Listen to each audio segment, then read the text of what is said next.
Hey, what's up everybody? Social Reefer here, and welcome to my YouTube channel. So first and foremost, as usual, I want to give a big shout out to everybody that shows me support on my channel. I really appreciate you guys. I can't say it enough, and I will continue saying it on every single video that I make, that I really appreciate you guys. I appreciate your support. I appreciate your feedback. And honestly, I wouldn't be posting that much if it wasn't for you guys. Now, I know I don't post that much as it is, but I really wouldn't like to post videos unless there was something of substance that I can offer to you guys.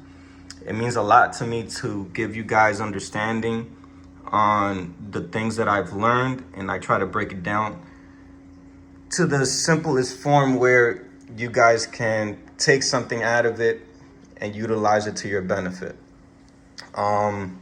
For today's video, I am just gonna give you an update on my current status in the hobby. And as you guys know, for the ones who've seen my previous video, I have a new system that I'm soon going to be moving everything you see in front of you right now to that system. So I got a lot of work coming for me, but I don't consider it work, to be honest. I got tunnel vision. I'm looking at the end result, and I'm really looking forward to it. Where do I start?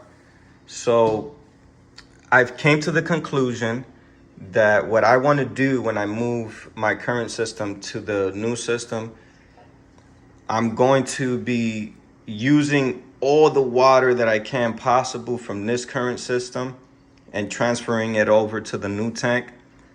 I don't want the corals and the fish to go through a dramatic change. More the coral than the fish, because fish can easily be acclimated.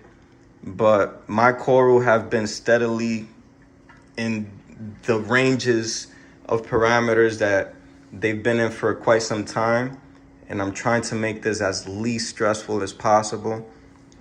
So what I plan on doing, after reaching out to multiple reefers in the hobby with a lot of experience, I've got a lot of different point of views. I want to stick with this route because I just feel it makes the most sense to me. You know, I'm sure there's other ways of doing it, but this is the route I want to choose.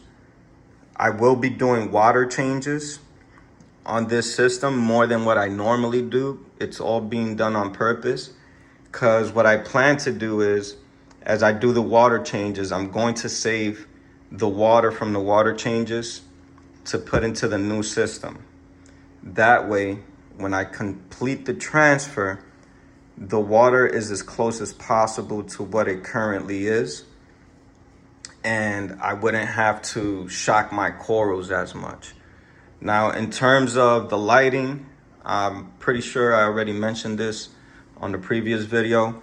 There will be new lighting, and I'm very excited for it. And I'm going to give you guys all the insights on the Delua X4s and the Vitamini strips that they provide. I think that those lights are going to be incredible, and they're gonna make my coral, they're gonna take my tank to the next level. I truly believe that. I've already given them a test run, make sure everything runs during the day. And I gotta tell you guys, I'm really impressed.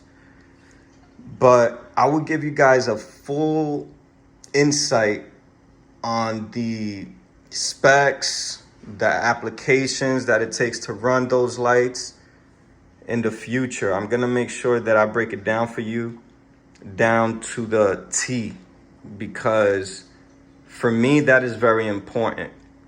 A lot of the stuff that we experience in this hobby, as we all know, we got to learn it on our own, and we have to go through the trial and errors. And sometimes we don't have space for errors in this hobby. You know, it can be costly. So I'm going to let you guys know how I start up the system, what I'm going to do, how I got to where I, you know, whatever point it is that I'm at, how I got there. I'm gonna give you the full breakdown. As far as giving you guys an update on my current system, let's talk about what's going on now. I had one torch that almost died on me, this one right here. zooming in on it. This torch literally had just split to two, and it wasn't even fully split.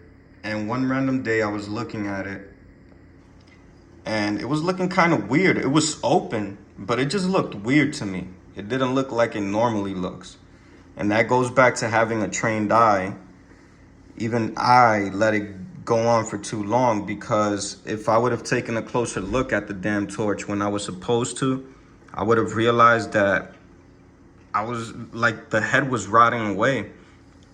So when I took the torch out, I gave it a dip, because in my mind, I thought it could have been flatworms. It wasn't flatworms. It was nothing on it. The head was just disintegrating. Don't ask me why. I really don't know.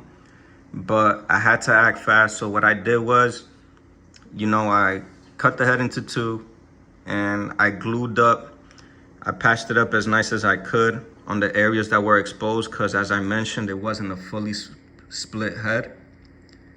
And I try to save this piece at least. And it looks like I saved it, because it's been a couple weeks since I actually went through with the procedure. And the coral is opening up nicely. It doesn't look as nice as it used to. I'm hoping it comes back fully. The flesh band is a little something. I don't know if you guys will be able to see it from here, but it's not as nice as it used to be. That's for sure. But I'm just happy it's alive. I'm sure as long as I keep it alive, it'll get back to its old self with time. But yeah, that really sucked big time for me, because I was very excited that this torch was splitting into two. It's a very beautiful torch with some amazing colors. And since I'm gonna be expanding my tank to the bigger tank, it would have been nice to have two heads of that and just move it around, but I guess I'm gonna have to wait a little bit longer.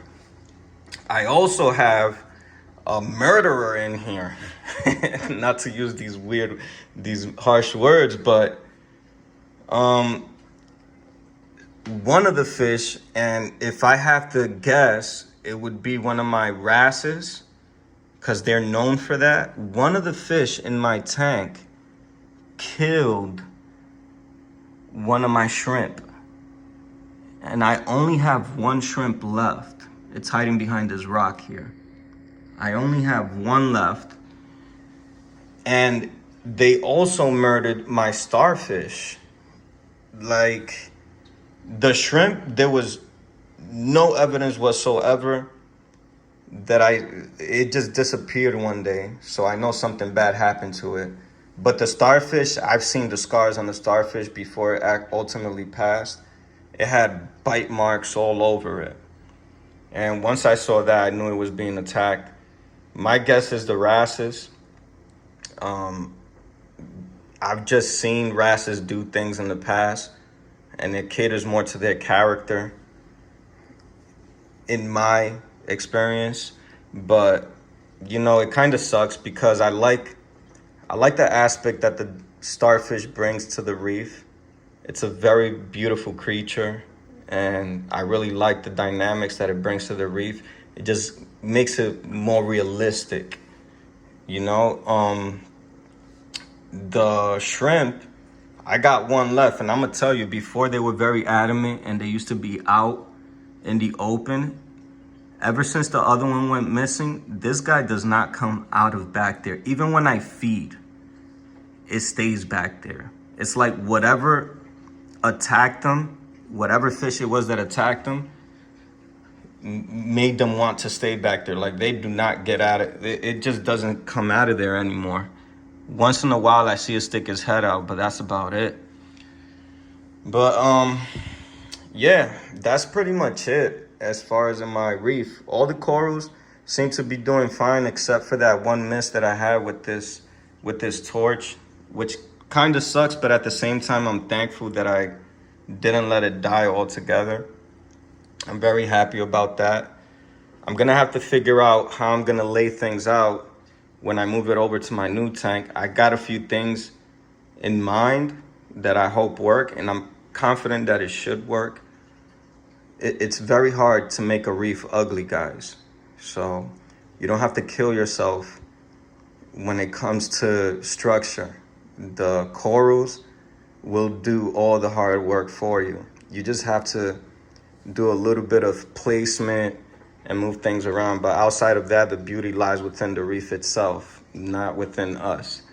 So I try to leave the harder things to the beauty and the corals, and not just work around that. So I don't really want to stay in this video much. I just wanted to give you guys an update on what I plan on doing for the future. You know, I got some equipment coming in, and I'm going to test the new tank. Make sure that nothing's leaking.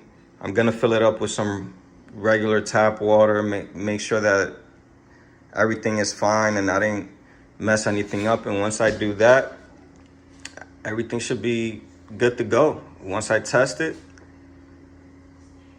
and make sure everything is running fine, I will then start the move very soon. So stay tuned for that. Don't forget to follow my Instagram, social_reefer. For those of you that are running into this channel for the first time, please subscribe, comment, like, click that little bell icon for whenever I post up a new video, you guys could get a notification.